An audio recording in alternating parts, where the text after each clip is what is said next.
नमस्कार दोस्तों, स्वागत है आपका फिल्मी कहानियां में। जैसे कि मैंने आपसे कहा था कि मैं आपके लिए लेकर आऊंगी फिल्म और फिल्मी सितारों से जुड़े कुछ दिलचस्प किस्से लेकर, तो आज मैं आपको जिनका किस्सा सुनाने वाली हूँ वो है लता मंगेशकर। लता मंगेशकर, जिन्हें भारत की स्वर कोकिला कहा जाता है, उन्होंने न सिर्फ भारत में बल्कि विदेशों में भी अपना नाम रोशन किया है।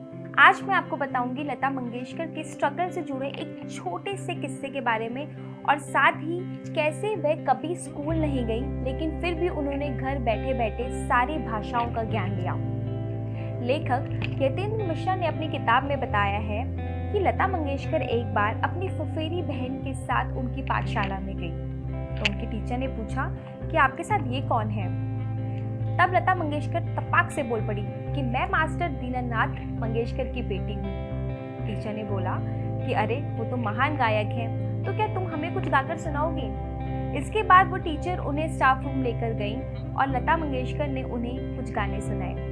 सभी ने उनकी खूब तारीफ की। लता मंगेशकर भी काफी खुश हुई। इसके बाद उसी पाठशाला में लता मंगेशकर का भी एडमिशन हो गया।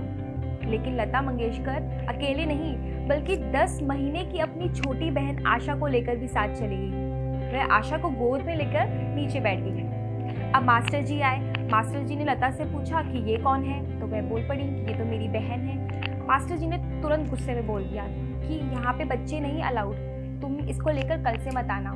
लता मंगेशकर को गुस्सा आ गया और वह तुरंत क्लास से बाहर चली गई। इसके बाद लता मंगेशकर कभी स्कूल ही नहीं गई। लता ने खुद इस किताब में बताया है कि पता नहीं वो मेरी हट थी या बचपना कहें, इसके बाद उनका कभी स्कूल में जाना ही नहीं हो पाया। लता मंगेशकर की मौसेरी बहन ने उन्हें हिंदी सिखाई। इसके अलावा मास्टर विनायक के बच्चों को लेख राज शर्मा हिंदी पढ़ाने आते थे और विनायक चाहते थे कि लता मंगेशकर की हिंदी भी अच्छी होनी चाहिए। इसलिए फिर उनके कहने पर लता मंगेशकर ने शर्मा जी से हिंदी सीखी। फिर लता को लगा कि इंग्लिश भी सीखनी ज़रूरी है, क्योंकि इंग्लिश न सिर्फ भारत बल्कि विदेशों में भी बोली जाती है। इसलिए डायरेक्टर राम गबाड़े ने उन्हें इंग्लिश सिखाई। इसके बाद लता मंगेशकर ने एक ब्राह्मण पंडित जी थे जिनका नाम हार्दिकर था, उनसे लता मंगेशकर ने संस्कृत सीखी। इसके बाद लता ने उर्दू, बंगाली, पंजाबी सब भाषाओं को घर पर बैठकर सीखा। इसके अलावा वह नॉवेल्स भी पढ़ती थी ताकि उनकी भाषा शुद्ध हो सके। और इसका उदाहरण तो आप देख ही सकते हैं कि लता मंगेशकर ने हिंदी, इंग्लिश, मराठी, तमिल, कन्नड़, तेलुगु ऐसी कोई भाषा नहीं है जिसमें उन्होंने गाना नहीं गाया है।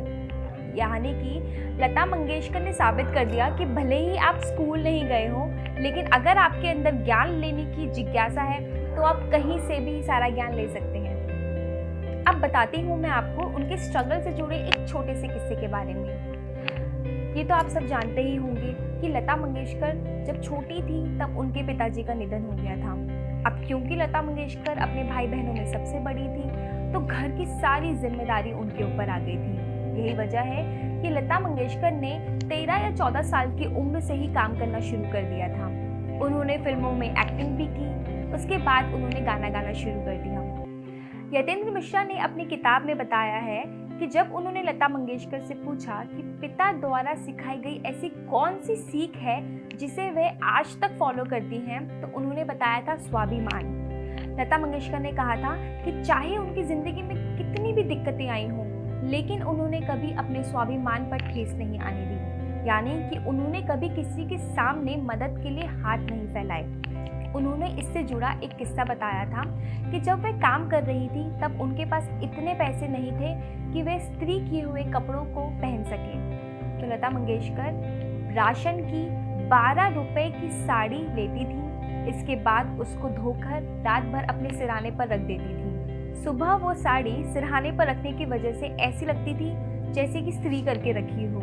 तो लता ने कहा कि ये एक छोटा सा उदाहरण है कि उन्होंने ज़िंदगी में चाहे कितनी भी मेहनत की हो, चाहे कितनी भी गरीबी झेली हो, लेकिन कभी किसी के सामने हाथ नहीं फैलाया। उन्होंने कहा था कि मैं आज गर्व से कह सकती हूँ कि मेरे पास जो भी है वो किसी की मदद से नहीं। मदद यानी कि किसी के सामने कुछ मांगा नहीं, लेकिन मेहनत से सब कुछ कमाया है।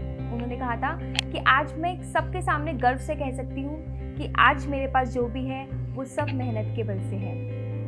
तो ये थे लता मंगेशकर से जुड़े छोटे मगर दिलचस्प किस्से।